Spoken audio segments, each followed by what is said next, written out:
আসসালামু আলাইকুম। আশা করছি সবাই ভালো আছেন আর আলহামদুলিল্লাহ আমিও অনেক ভালো আছি। আর আজকের এই ভিডিওটা ভয়েস ওভার করতে আমার অনেক বেশি ভালো লাগছে, কারণ আজকের ভিডিওতে আমি আমার আম্মু আর আমার ছোট্ট আফিফ বাবাইকে নিয়ে কিছু কথা বলবো। তো প্রথমে আপনাদের জন্য আফিফ বাবাইয়ের সাথে আমার কিছু ড্যাশিং ফটো শেয়ার করে ফেললাম। আশা করি আপনাদের ভালোই লেগেছে। তো ব্লগটা আমি বিকেল থেকে শুরু করছি। এখন বাজে বিকেল 4টা, আর দেখছেন আমি কেবলমাত্র ভাত খাচ্ছি। সেটার একটা কারণ আছে। আসলে আফিফের আব্বু অফিসের কাজের জন্য আজকে বাসায় লাঞ্চ করতে আসতে পারেনি, তাই একা একা আসলে ভাত খেতে ভাল লাগছিল না। তো তারপরও বসলাম খাওয়ার জন্য। আর আজকে আমি আফিফের আব্বুর প্লেটে খাচ্ছি, কারণ আসলে ও যখন বাসায় থাকে না, যেদিন দেখা যায় বাসায় খেতে পারে না, সেদিন আসলে ওর এই প্লেটটায় আমি ভাত খাই। আমি কেন যেন খাই জানি না, আমার ভালো লাগে আসলে, হয়তো ওকে মিস করি এই জন্যই। আর এই প্লেটটা হচ্ছে আমার মানে শ্বশুর বাবার, তো সেই প্লেটে ও ভাত খায় রেগুলার, বাবা মারা যাওয়ার পর থেকে। তো এই আর কি। তো খাওয়া দাওয়া শেষে আমি আম্মুর সাথে একটু বের হলাম, দেখতেই পাচ্ছেন।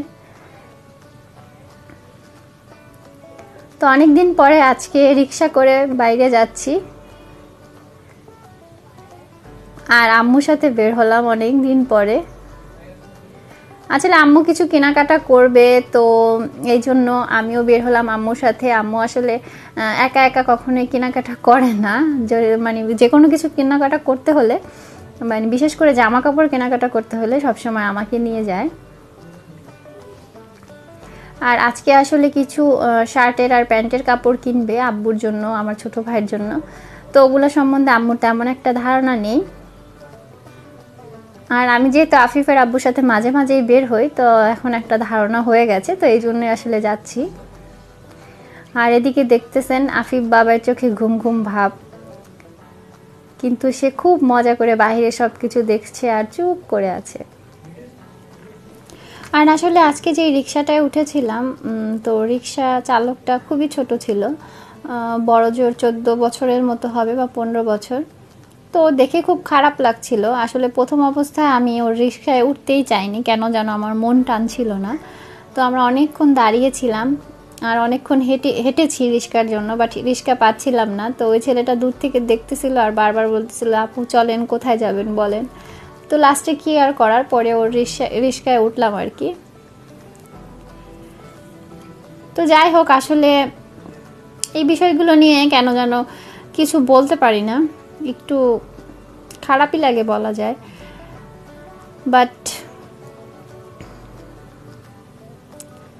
জীবিকার জন্য মানুষকে অনেক কিছুই করতে হয়, আর কে কোন পরিবেশে জন্মগ্রহণ করে সেটা অনেক বড় একটা বিষয় তার লাইফটা আসলে গুছিয়ে নেওয়ার জন্য।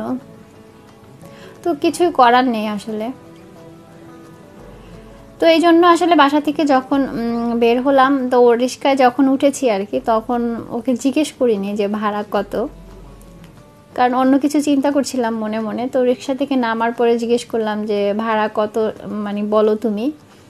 তো ও বলল ভাড়া, তো যেই ভাড়া বলল তার ডাবলের থেকে বেশি আসলে ভাড়াটা ওকে দিলাম। কেন যেন আমার খুব আসলে বলতে পারি না কেন, যাই হোক। তো ওকে বললাম যে, ও একটু অবাক হলো, মানে রিক্সার সে ছেলেটা, ও ছোট দেখেই ও বলছি, কেউ আবার মাইন্ড করবেন না।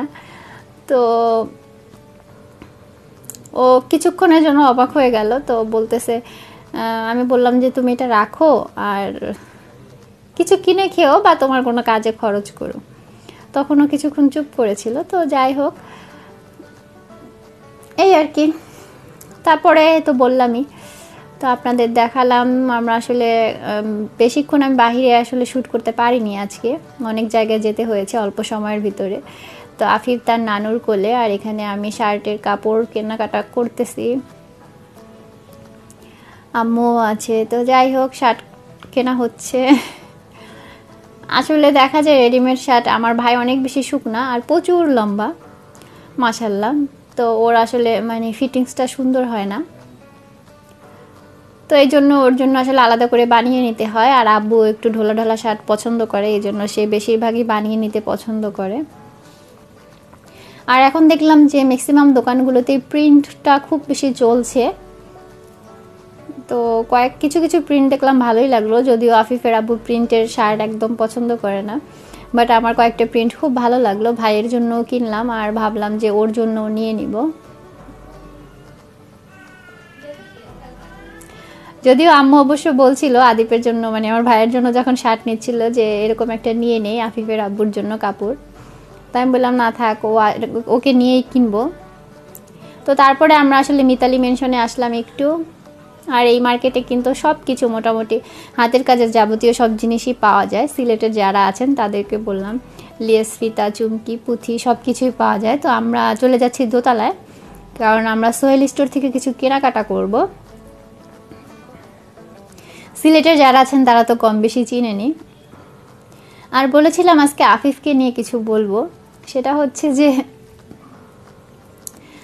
আফিফকে ভালোবাসে না আমি এমন মানুষ আসলে দেখিনি এই যাবৎকালে। আর সেও তার ভালোবাসার মানুষগুলোর দিকে এমনভাবে মায়া দেখায় যা বলার বাহিরে। তো এই দোকানে কিন্তু রেগুলার আমি আফিফের আব্বু যাই, আমার প্রেগনেন্সির সময়ও আমি অনেকবার গিয়েছি। তো তারা দেখা যায় রেগুলারই কম বেশি খোঁজ খবর রাখতো, বিশেষ করে তাদের মহিলা কতগুলো এমপ্লয়ি আছে। তো ওই আপুগুলো অনেক বেশি টেক কেয়ার করেছে, কারণ আমি প্রায় কয়েকবারই দেখা যায় তাদের দোকানে গিয়ে হঠাৎ করে দেখতাম যে মাথা ঘুরে যেত, দোতলায় সিঁড়ি দিয়ে উঠতাম এই জন্য হয়তো। তো আপুরা আমার মাথায় কয়েকবার পানি দিয়ে দিয়েছে, অনেক কিছু করেছে। তো আপুরা রেগুলারই খোঁজ খবর নিত। তো আফিফকে ছাড়া সবসময় মার্কেটে আসি, তো হঠাৎ করে ওরা অনেক বেশি জিজ্ঞেস করতেছিল আফিফ কই, আফিফ কই। তো ভাবলাম আজকে আফিফকে যেহেতু নিয়ে এসেছি, তো তাদের সাথে একটু ভালোভাবে দেখা করিয়ে নিয়ে আসি। আর এদিকে জামার কাপড়ও কেনার দরকার ছিল বোনের জন্য, আবার আমার জন্য কিনবো। তো যাই হোক, এই জন্য আসলাম। তো দেখতেই পাচ্ছেন আফিফ এখন দোকানদারি করছে, আর সবাই ওকে কম বেশি আদর করতেছে। এই শপটা কিন্তু সবসময় অনেক বেশি ভিড় থাকে, দেখতেই পাচ্ছেন। বাট সেই ভিড়ের মাঝখানেও সবাই আফিফকে দেখছে, একবার হলেও সময় দিচ্ছে। তো তাদের কিন্তু দোতলায় 3টা দোকান একসাথেই, এক একটা দোকানে এক একটা জিনিসের সেকশন ভাগ করে দিয়েছে। তো এখন যে আপু দুটোকে দেখতেছেন বাম পাশে, যে আপুটা, সেই আপুটা আসলে আমার অনেক কেয়ার করেছে যখন আফিফ পেটে ছিল। তো দেখতেই পাচ্ছেন তারা কি আদর করছে। আমার এই জিনিসটা খুব ভালো লাগে।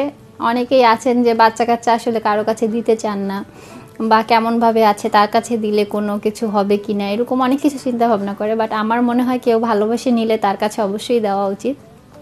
তো তারপরে চলে আসলাম আম্মু আর আমি পানসি রেস্টুরেন্টে। তো মাকে নিয়ে কিছু বলবো বলেছিলাম, আসলে আমার মনে হয় মাকে নিয়ে বলার মতো এত বড় মানে মানে আমার মতো ক্ষুদ্র একটা মানুষের এত কিছু বলা আসলে একদমই সম্ভব না। মায়ের অপর নাম হচ্ছে ভালোবাসা, জাস্ট ভালোবাসা, আর কিছুই না। আর এখন এটা অনেক বেশি উপলব্ধি করতে পারি যখন আফিফ হওয়ার পরে আর কি, যে মা কী জিনিস, তারা কতটা ত্যাগ স্বীকার করে এবং কতটা ত্যাগ স্বীকার করেছে আমাদের জন্য, আর আমাদের হ্যাপি রাখার জন্য, আমাদের কেয়ার করার জন্য তারা কি না করেছে। দিন নেই, রাত নেই, অনেক অনেক অনেক কিছু। আসলে মায়ের কথা বলে কখনোই শেষ করা যাবে না। আর মায়ের কথা, যে আমার মনে হয় যে কোনো সন্তানই যদি তার মায়ের কথা বলতে যায়, অনবরত তার চোখ দিয়ে পানি চলে আসবে। সরি, আমিও আসলে অনেকটা ইমোশনাল হয়ে যাচ্ছি। তো যাই হোক, আম্মুকে বারবার অনেক কিছু জিজ্ঞেস করতেছিলাম, এটা খাবা ওটা খাবা, বাট সে কিছুই খাবে না। পরে বলল যে হালিম খাবে। ইচ্ছা ছিল যে সে যেটা খাইতে চাইতেছে তাকে খাওয়াবো, বাট সে কোনো কিছুতেই রাজি না। আবার কী দরকার এটা খাওয়ার ওটা খাওয়ার।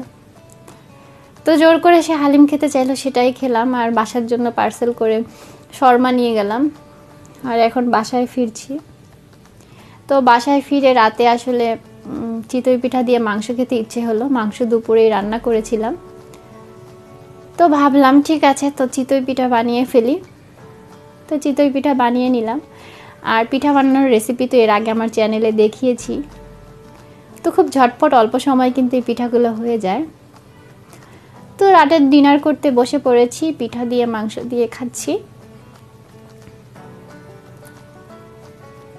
তো আজকের ব্লগটা আর বড় করছি না, সবাই সবার মাকে অনেক অনেক বেশি ভালোবাসবেন, কারণ আপনার মা পৃথিবীতে সবচেয়ে বেশি কষ্ট করেছে, বেশি ত্যাগ স্বীকার করেছে আপনার জন্য, যেটার মূল্য আপনি পৃথিবীর কোনো কিছু দিয়ে দিতে পারবেন না। আর আমাদের ধর্ম মতে মায়ের পায়ের নিচে সন্তানের বেহেশত, এই কথাটা সব সময় মাথায় রাখবেন। তাই মাকে অনেক অনেক বেশি ভালোবাসুন আর তাদের যথাযথ সম্মানটুকু তাদের দিন, কারণ মা বাবা যখন আপনার মাথার উপর না থাকবে তখনই কিন্তু বুঝতে পারবেন যে তারা কি ছিল। তাই তাদেরকে অনেক অনেক অনেক বেশি ভালোবাসা দিন এবং তাদের কাছ থেকে অনেক বেশি দোয়া নিন, যেটা আপনার জীবনে অনেক কাজে লাগবে। তো অনেক কিছু বলে ফেললাম। পৃথিবীর সকল মা এবং তার সন্তানেরা ভালো থাকুক, এই কামনাই আজকের ব্লগটি এখানে শেষ করছি। সবাই সবার পরিবারকে নিয়ে, বাচ্চাদের নিয়ে, মাকে নিয়ে অনেক ভালো থাকেন।